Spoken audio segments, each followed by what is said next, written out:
Мэргэжил сонголтын үед бид нар 10, 11-р ангид хүүхдүүд маань мэргэжил сонголтоо хийгээд хичээлээ сонгоод суралцсныхаа үндсэн дээр ерөнхий мэдлэгийн шалгалт өгдөг байгаа.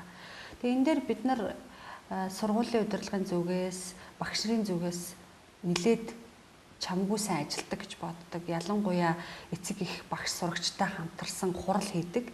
Тэгээ ярилцдаг. Тэгээд ингээ хараад тахад эцэг эхчүүд юу хүсэж байгаагаа л ярьдаг. Өөрөөр хэлбэл би нэг хүүхдээ нэг тим хүн болгоё. Тим мэрэгжилтэй л болгоё. Ирээдүйд одоо энэ мэрэгжил нь хэрэгтэй ингэж ярьдаг. Яг үнэндээ хүүхдээ нэг анзаардаггүй байхгүй юу? Анзаардаггүй, хүүхдээ сонсдоггүй. Тэгээд тийм тохиолдол зөндөө байна л да. Одоо уул уурхай мэрэгжил маш мундаг. Одоо эрэлттэй байна. Би хүүхдээ уул уурхай инженер болгоно. Тэгэхээр хүүхд нь одоо аргагүй штэ. Мөнгөний төлөх учраас за нэр багшаа би уул уурхай инженер болдог ч юм уу. Яг үнэндээ тэр хүүхэд бол уул уурхай инженер биш. Хуулийн хүүхэд гэдэг. Хуулийн хүүхэд байсан. Тэгээд яг энэ сонголтын дээр бид нар шийдвэрлэх сонголтын дээр тэднэрт яг тийм үед яг удирдлагын зүгээс хэлдэг, багшийн зүгээс хэлдэг. За танаа хүүхэд яг математикийн инженер чиглэлээр явах хүүхэд биш ээ. Энэ хүүхэд өөрөө өөрийгөө илэрхийлэх чадвар, үнэлэн дүглэх чадвар нь ийм учраас танаа хүүхэд хуулийн мэргэжлэр явбал илүү амжилт олноо, илүү сонирхолтой сурах боломжтой гэд ингээд хэлэхээр эцэг эхчүүд маань үүнийг бас хүлээж авдаг нь сайшаалтай. Ингээд аваа явсныхаа үрдэнд сурч байгаа хүүхдүүд маань үнэхээр л яг тэр чиглэлийн хүүхэд байдаг. Тэгээ буцаад эцэг эхчүүд маань талархлаа илэрхийлдэг л дээ. Манай хүүхдийг та үнэхээр ингээд зөв оншилжээ, зөв хэлсэн байна гэд. Тэгэхээр энэ дээр бидний нөгөө ажилласан жилийн туршлага, хувь хүүхдийн онцлог, хичээл тандах хандлага бүх юм бид нэр ингээд алган дээр тавьсан мэт байдаг. Тийм учраас бид нар зөвлөх боломж гарч байгаа гэсэн үг. Зарим хүүхдэд хилдгэлдээ нэг дөнгөж 1 жил сурчаал багшаа манай хүүхд ямар ах вэ гэхээр арай л таньж амжаагүй байдаг. Шууд хэлж болохгүй шүү дээ. Тэр чинь бид нар нэг чадах юмаа хэлэхээс үш чадахгүй юмыг чадна гэж амлах бол хамгийн буруу. Тийм учраас бид нар эцэг эхчүүдэд чадах зүйл дээрээ тэг зөвлөдөг. Ялангуяа сайн таньсан хүүхдийн хувьд танаа хүүхд яг ингээ гэхээр эцэг эхчүүд маань тэрийг аваад хүүхд маань зөв голдрол руу явна гэдэг бол эцэс тэр хүүхэд хүссэн мэрэгжлээ хүссэн чаддаг зүйлээрээ тэгээ хүссэн мэрэгжлээ эзэмсний үндсэн дээр мөнгө үйлдвэрлэдэг болохоос биш мөнгө одож мэрэгжил эзэмшээд мөнгө үйлдвэрлэнэ гэж асуудал хийж байдаггүй.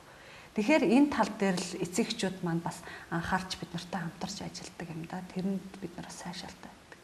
Манай бас нэг анхны төгсөгч байдیں۔ Одоо говийн тогшууртагт Данзан Аравчаагийн бүр багын дүрд нь 7 настайдаа тоглосон бэлгүүн гэдэг хүү маань би.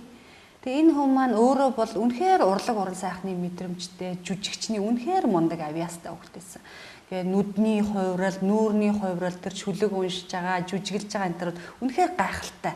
Бүр 4-р ангиасаа манай тийм хүүхэд ирсэн. Тэгээд төгсчөөд би техник их сургуульд орно. Яах гэж байгаа гэсэн чи би инженер болно, компьютерийн инженер болно. Яах юм гэсэн чи амьдралд хэрэгтэй. Үгүй чи бол жүжигчин л хүн. Тэгээ би одоо тэр үед хэлчихсэн. Чи жүжигчин жиг Холливуудад тоглох чи жүжигчин болно гэж мөрөөдөх юм бол чи тэр болтол явж чадна. Өөрөө бас хилэндээ дургу хөлтөлтэй. Тэгээ би тэгж хэлчихсэн. Тэгээд дараа нь өвлөн таарлсантай оюутан болчоод 12 сар таалдчаад багшаа би сургуулиасаа гарцсан. Яасан гэдгсэн чи. Гээ багшаа би өстэй Суйст орсон бол яах вэ? Би одоо Суйст орсон бол яаж сурч явах вэ гэд ингээ бүр толгооноос ерөөсө байнга тэгж бодогдоод. Тэгээ би гарцаа. Тэгээ хаварна сургуультай ороод төгссөн. Сургуультай ороод одоо төгсчихсөн. Сургуультай орохдоо тэгж байгаа би ярьсан. За яава бэлгүүнэ чи сургуультай орсон. Багшаа би сургуультай тэнцээд 3-т чагсаад орсон. За тэгээ ямар байна гэсэн чинь хэцүү юм бэлээ гэдгсэн. Яасан тэгээд хэцүү байв уу ямар байв та гэдгсэн чинь тэгтээ дуртай болохоор хэцүүч байсан сайхан байсан. Тэгээд би сая төгснөхийн дараа уулзлаа л да. За ямар байна? Оюутан байх ямар байна гэсэн чинь дайжгүй. Юунд дайжгүй байв гэсэн. Мэдээч хэцүү байлгүй яах вэ? Тэгтээ би сонирхсан юмдаа сурсан учраас надад бол дайжгүй сайхан, оюутнаас сайхан байлаа гэж. Тэгэхээр бид нар өөрсдийнхөө хувьд алдсан юмыг хүүхдтэй алдаж давтуулах ёсгүй. Тэр үүднээсээ бид нар хүүхдээ хүссэн зүйлээр нь явуулаа. Хүсснээсээ гадна хүүхэд өөрөө чаддаг юмдаа хүсдэг болохоос чадахгүй юмд хизээч хүсэхгүй. Тэгэхээр энийг л эцэг эхчүүд маань бид нартай хамтарч хийх юм бол үр дүнд маш амархан хүрчдэг.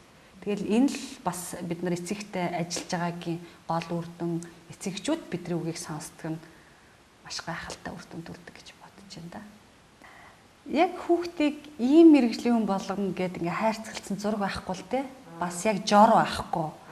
Тэр ийм чадвартай бол ийм л чадвартай бол энэ хүүхэд яг ийм болно гэсэн тийм хэм маяг бол байхгүй. Одоо өөрөөр хэлбэл бид нар нэг гурвалжин хөвд нэг төмөр зутгачаад бүрхий гарна гэхгүй шүү дээ. Гурвалжин л гарна шүү дээ тий. Яг тэр шиг тийм жор бол байхгүй. Тэгээ тэр юугаар гардаг вэ гэхээр янз бүрийн хүүхэд байдаг л да. Одоо жишээлбэл инженерийн сэтгэлгээтэй хүүхэд бол байна. Тэр нь яадаг вэ гэхээр инженерийн сэтгэлгээтэй хүүхдийн нэг өвөрмөц сэтгэлгээтэй хүүхэд болгон сэтгэдэггүй нэг сэтгэлгээ байдаг. Тэр болохоор бас нэг инженерийн чиглэл рүү явах бол тэр их тус төхөн болдیں۔ Зарим нь болохоор тийм нэг юу гэдэг штэ нэгт юм бай. Тэ тоомоо боддог хурдтай мөртлөө нэгт юм бай. Цэгцтэй ингээд сурцсан хүүхдүүд бол бас нэг одоо санхүү юм уу аккаунтенттэй нэгтлэн талдаа явах бас боломж байна уу гэж хардыг. Зарим нь болохоор ингээд дуун гарахгүй. Тэгсэн хэрнээ эхэлсэн ажлаа заавал дуусгана. Тэ ингээд хүүхдийн онцлог байна. Тэгээд энэ хүүхдэд тохирсон гэдэг юм уу мэрэгжлийнхээ онцлогоос болоод хүүхдийн зам төрх ажиглагддгийг. Зарим хүүхэд бол яагаад юм хэлэхээр өөдөө сөргүүлээл тэ ингээд мэтгэлцэх дуртай ч байд юм уу. Тэгтээ хэрүүл хийж байгааг бас тэ ингээл нэг хүний янз үзгээл тэр яагаад гэж байгаа энэ ингэж байгаа даа биш. Одоо мэтгэлцэх дуртай нэг хэсэг хүүхдүүд байдаг штэ. Тэгээ багшаа яагаад ингэж байгаа юм. Тэгээ нэг гэтээ тэр нь болохоор цаана утга учиртай. Чи яагаад ингэж асууж байгаа гэхээр багшаа нэг ийм тохиолдолд ийм юм болоод ахад яагаад яг адилхан тохиолдолд дахиад өөр юм зүйл яригадаад байгаа юм. Гэт ингээд үндслийг нь олох гэж байгаа ийм хүүхдүүд болохоор бас нэг арай өөр магадгүй хууль эрх зүйн талдаа явах сонирхолтой.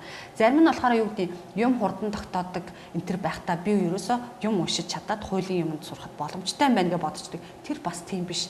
Юмд нэг эргцүүлэн бодох логик дүгнэлт гаргадаг. Тэгээд тэрийгэ өөрөө илэрхийлэх чадвартай, ярих чадвартай, тэ үнэлэн дүгдэг чанартай хүүхэд чинь бас өөр. Гэх мэтлэн ингээд хүүхдийн онцлогийг бодож юм л та. Тэгээд хүүхэд болгоно тийм сониуч хүүхэд болгоо янз байхад бид нар тэр хүүхэд болгонд байгаа тэр нэг өвөрмөц төрхийг илүү их гаргаж ирж ижил бид нар энэ хүүхэд энэ мэрэгжилд тохирох юм уу гэдэг үр дүн хэлнэ шүү дээ. Тэрнээс биш энэ ер нь ийм хүүхэд юм байна. Байгаа явдал нь ийм юм байна. Энэ жүжигчин ч гэдэг юм уу тэгж шууд хэлж болохгүй. Жүжигчин гэдэг чинь цаанаа өөрөө маш их асвар нөөц нүүрний хувирал хэлж байгаа юм да энэ гэж шал өөр өгдөг байхгүй. Гэхдээ гих мэтчлэн бид нарт ингээд туршлага байна л да хүүхдийг хараад. Гэхдээ хүүхдийг одоо нэг хараад далдыг харж байгаа юм шиг та тийм болно гэж хэлж болохгүй. Тэгэхээр тэр нь бас нэг өөрийн бас хүсэл тэмүүлэл тэр хүүхдийг бас бид нар хувь хүнийх нь хувьд хүндлэх хэрэгтэй байхгүй. Сонсох хэрэгтэй. Бид нар эцэгчүүд тэгдэггүй шүү дээ. За аав нь тийм хуйлж би хуйлж бид нар удмаар хуйлж чи хуйлж болно. Би эмч, ээж чи эмч, чи эмч болно. Ингэж болохгүй. Магадгүй тэр хоёр эмчийн дундаас математикч төрж болно шүү дээ. Яагаад болохгүй гэж. Тэр хүүхдийн сонирхол, хүүхдийн ертөнц ямар вэ гэдгийг бид нар ойлгох ёстой. Хүлээн зөвшөөрөх ёстой. Сонсох ёстой. Тэгтээ сонсож ийн гэдээ одоо юу гэдээ. За миний хүү яриад өөрийнхөө хэлснийг хэлээд байгаа. Бас тэгж болохгүй. Мэдээж юм хэмжээнээсээ хэтэрхээр л биш болчдөг шүү дээ. Тэгэхээр яг нэг хэмжээтэй донжийн тааруулсан байх юм бол бид нар хүүхдийг нээх, хүүхдийн ертөнцийг нээх, авьяас их нээх боломж бол асар байгаа. Тэгээд тэр жор байхгүй гэдэг байгаа тэр л дээ. Гэхдээ манай багш нар бол бас нэг талаас хүн судлаач болсон мэдээ шүү дээ. Хүнтэй болоо ингээд одоо би бол ингээд хүн орж ирэл ингээд жоохон яриад ингээд бол шууд энэ юу нэг ийм хүн байна. Энэ хүний хүүхэд нэг иймэрхүү зам төрхтэй байх болов. Тэгээ эцэгчүүд гэдэг байхгүй манай хүүхэд томотооч гэдэг. Эсвэл манай хүүхэд ёстой сахилгагүй ч гэдэг юм уу. Хичнээн сахилгагүй, хичнээн дуугууч байсан тэр хүүхдэд нэг авьяас, нэг сайхан чанар байдаг. Бид нар тэрийг л олоод харчих юм бол хүүхэд өөрөө бурхан байдаг байхгүй юу? Бурханлаг чанартай хүүхэд өөрөө нэг жоохон юмыг гогдоол нэг хаалхан түлхүүр таарж байгаа юм шиг зөв түлхүүр олоод онгоолохоор хаалга эвтэйхэн онгооноо таарахгүй бол онгоохгүй шүү дээ. Яг тэрэн шиг хүүхэд ч бас яг тийм. Зөв түлхүүр тааруулаад нэг онгоолгоол эвтэйхэн онгоогоол би энэ өрөө рүү ороод авчих юм бол тэр хүүхдийн ертөнцийг нээх боломжтой болчихж байгаа гэсэн.